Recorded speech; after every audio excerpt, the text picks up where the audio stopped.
Hi there everyone, Andy Spoons here. I hope this finds you well. Today I'm going to be covering what I think are 10 of the most commonly asked questions when it comes to spoon carving. So let's not waste any time and we'll jump right in. Question number 1. Which wood do you use to carve a spoon? So my answer to that, to kind of keep things concise, would be find what you have access to in your local area and start with that. If you can get your hands on fruit wood, softer hardwoods like birch, really nice to carve. Cherry is my personal favorite thing to carve just because it's so easy, it's really satisfying, it has beautiful grain. Here is just a little example of a different collection of wood types. So these are the spoons that I have for sale up on the site, and these are all my own personal spoons. And so just to give you a little bit of an idea of how broad the kind of different wood types you can use are, this is cherry, sumac, blackwood, Huon pine, this is baked cherry, this is pear, this is my French press stirring spoon, so you can see that it's developed some patina over about 5 years now. And this is silver birch. And so the opportunities are really vast. Over here, I have a whole lot of silky oak and plum and banksia. So really whatever you have access to, give it a try, and I think you'll be really inspired and really surprised. So this brings me really nicely into question number 2.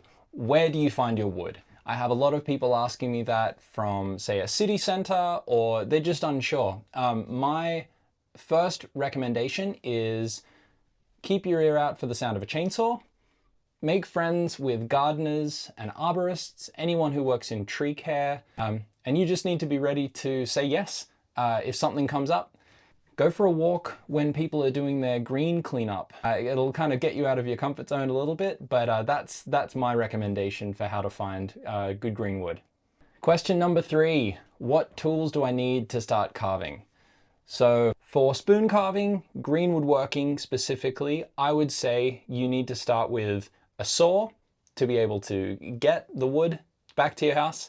You need an axe, you need one straight knife or a sloyd knife, and you need a hook knife. Okay, so covering some of the basic tools, this is what I would call a little bit more of a high-end version of the tools that you would need. So I have a saw here, I have a designated carving axe, I have a sloyd knife, and I have a hook knife. But what I will show you now is maybe more of a kind of affordable, budget-friendly option that you can choose.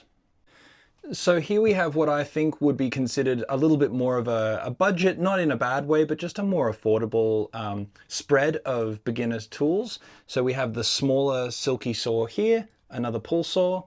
We have a steel, essentially a camp axe, and we have the Moriniv 106.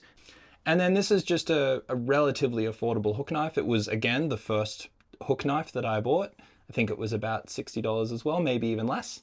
This is a good place to start. And yeah, I really hope that that gives you a better idea of where to go from.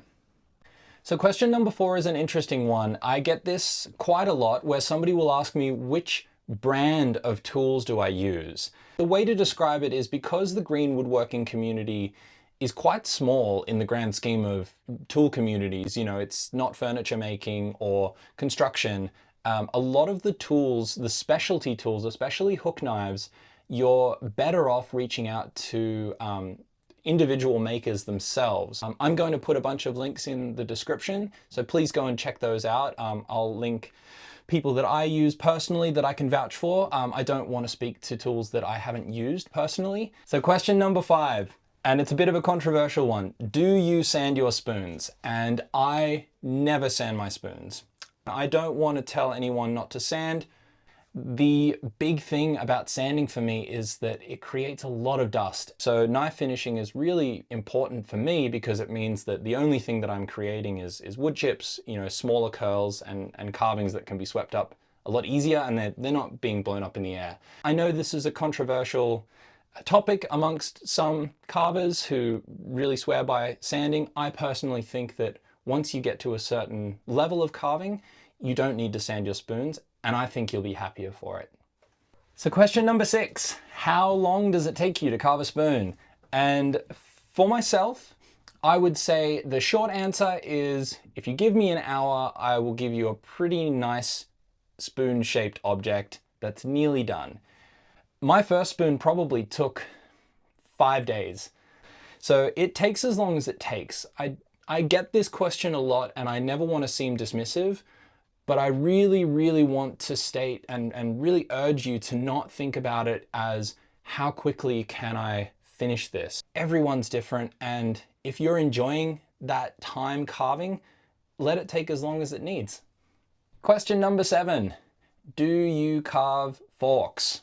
No. Okay, question number 8. This is a good one. How much space do I need? I get a lot of people saying, I wish I could get into carving, but I live in an apartment. I don't have the space for it. I will tell you that I lived in a 350 square foot apartment and it was fine. It wasn't amazing, but I carved on a footstool with some industrial foam and a tiny little log, and that was how I axed out all of my spoons. And I would carve in a tiny little corner. You make it work for you, whatever space you have. Okay, question number 9. How do I finish my spoons? What I like to do is I knife finish my spoons. And by knife finish, I get myself all the way up to the knife finishing section, and then I will use what's called a burnishing rod. You don't need to do that at all. It's just an extra step that I like to do. And then when it comes to finishing oils, waxes, all of that kind of stuff, I use, and have used for quite a long time now, Real Milk Paint Co. wood wax. This isn't a sponsored situation, though they do send me out a bunch of product that I'm super grateful for. But this is a walnut oil and carnauba wax blend. A lot of people use raw linseed oil, which is also great. I personally don't really like the smell or the taste of raw linseed oil. A lot of people use just walnut oil or tung oil. A lot of different types of nut oils are really good. The key is as long as it's a hardening oil. Something like just coconut oil, it will look great for a little bit, or olive oil, it will look great for a little bit, but then once heat gets to it, it will dissipate into your food. So I recommend finding something, it's totally up to you, whatever you choose to use, but something that will seal and polymerize over time is definitely what I would recommend.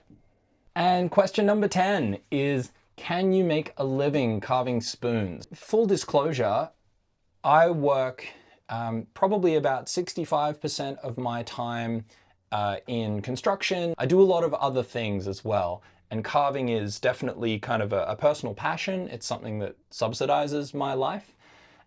Even the spoon carvers that I know who carve lots and lots and lots of spoons every day, they still don't do that all year round. They have other sources of income. That's not to say that you can't do it, but I think what's more important, a question is, do you love what you're doing? And I think if you want to get into spoon carving to try and make a lot of money, it's not the it's not the profession for you. So that's 10 questions that I have been asked quite often about spoon carving. I really hope that that has helped you out on your journey. Love being able to share what I know with everyone and making sure that you all can kind of dive into this craft with as much information as you can. If you like these videos, please consider subscribing and liking. Let me know what you would like to see more of in the comments. Please consider sharing these videos with other people that you think might be interested in the carving world. And again, I have a whole bunch of spoons and t-shirts and stickers and things like that up in andyspoons.com. And it really does mean a lot to me to have you all here. So thank you again, and I hope this finds you well.